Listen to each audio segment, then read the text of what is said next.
We continue our exclusive series, Everyday People, Extraordinary Stories today, but we're taking a little detour. We'll bring you the story from Philip about the importance of lawyers in our rural communities next week. But today, photojournalists Ed Filmer and Alexander Montgomery share the story of Bob Grimm and his idea of building a steam-powered locomotive from scratch.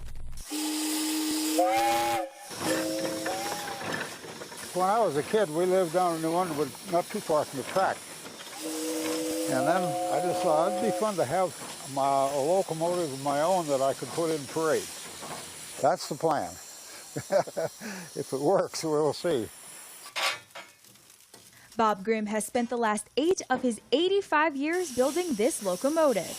Yeah, this is what I've been doing lately. He built it from scratch, truck and tractor parts, and a lot of stuff he had just laying around. The only thing that was from a locomotive is the whistle up there. That actually did come from a locomotive over in California.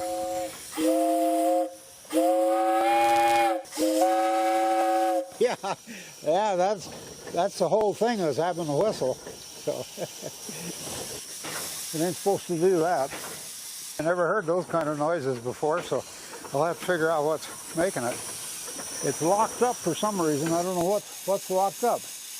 Oh, I see what it is. A bolt came out and is catching on this beam here. Bob had it fixed in no time. Okay, I guess we're ready to try it now down the road. You heard right. Bob's going to drive it down the road. Yeah, we got enough steam. We can go a ways. This locomotive doesn't need tracks. It runs on rubber truck tires. To make it easier, I used a frame from an old truck. It's an old International about in the 50s that they used to pull semi-trailers with. And I got it from a junk dealer. And so I wanted to make everything about it as close to look as close to a locomotive as I could. Bob plans to drive his rubber-tired locomotive in parades. That's the plan anyway. I'll see how far I can get. And on this day, Bob got his rubber-tired locomotive down his driveway and onto a grassy area.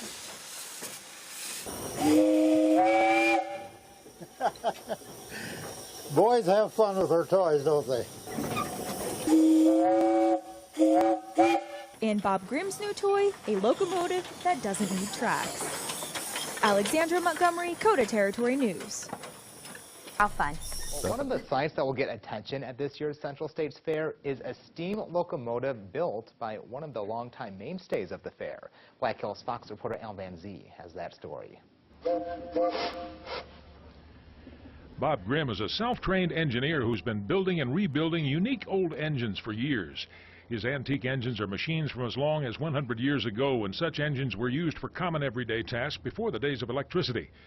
This year, he's presenting at the fair for the first time a steam engine built from parts collected all over the Black Hills area. That boiler was an original heating boiler that was used out at Ellsworth Air Force Base in '42 when they built Ellsworth.